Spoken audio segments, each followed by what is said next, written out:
Luke chapter 13. Now there were some present at the same time who told him about the Galileans, whose blood Pilate had mixed with their sacrifices. Jesus answered them, "Do you think that these Galileans were worse sinners than all the other Galileans because they suffered such things? I tell you, no. But unless you repent, you will all perish in the same way. Or those 18, on whom the tower and Siloam fell and killed them, do you think that they were worse offenders than all the men who dwell in Jerusalem? I tell you, no. But unless you repent, you will all perish in the same way." He spoke this parable. A certain man had a fig tree planted in his vineyard, and he came seeking fruit on it and found none. He said to the vine dresser, "Behold, these 3 years I have come looking for fruit on this fig tree and found none. Cut it down. Why does it waste the soil?" He answered, "Lord, leave it alone this year also, until I dig around it and fertilize it. If it bears fruit, fine, but if not, after that, you can cut it down." He was teaching in one of the synagogues on the Sabbath day. Behold, there was a woman who had a spirit of infirmity 18 years. She was bent over and could in no way straighten herself up. When Jesus saw her, he called her and said to her, "Woman, you are freed from your infirmity." He laid his hands on her, and immediately she stood up straight and glorified God. The ruler of the synagogue, being indignant because Jesus had healed on the Sabbath, said to the multitude, "There are 6 days in which men ought to work. Therefore come on those days and be healed, and not on the Sabbath day." Therefore the Lord answered him, "You hypocrites!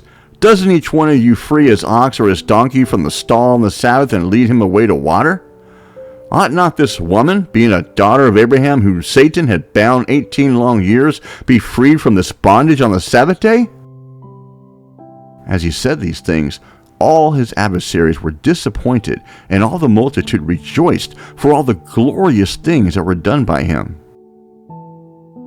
He said, "What is God's kingdom like? To what shall I compare it? It is like a grain of mustard seed, which a man took and put in his own garden. It grew and became a large tree, and the birds of the sky live in its branches." Again he said, "To what shall I compare God's kingdom? It is like yeast, which a woman took and hid in 3 measures of flour until it was all leavened." He went on his way through cities and villages, teaching and traveling on to Jerusalem.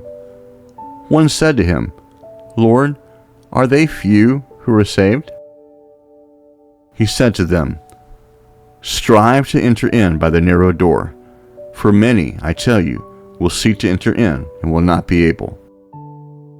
When once the master of the house has risen up and has shut the door, and you begin to stand outside and to knock at the door, saying, 'Lord, Lord, open to us,' then he will answer and tell you, 'I don't know you or where you come from.'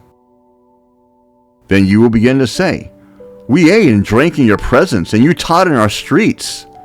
He will say, 'I tell you, I don't know where you come from. Depart from me, all you workers of iniquity.'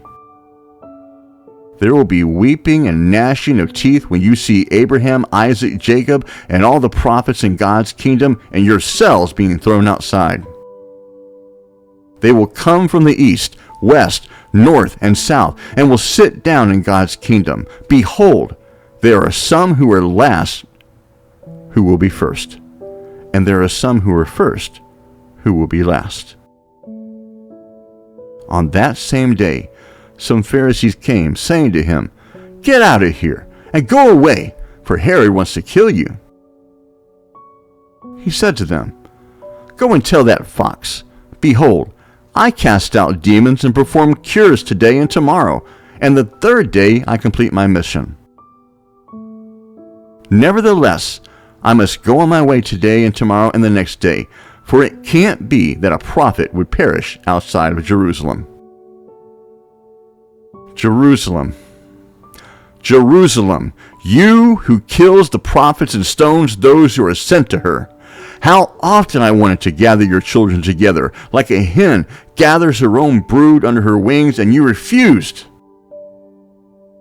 Behold, your house is left to you desolate. I tell you, you will not see me until you say, Blessed is he who comes in the name of the Lord.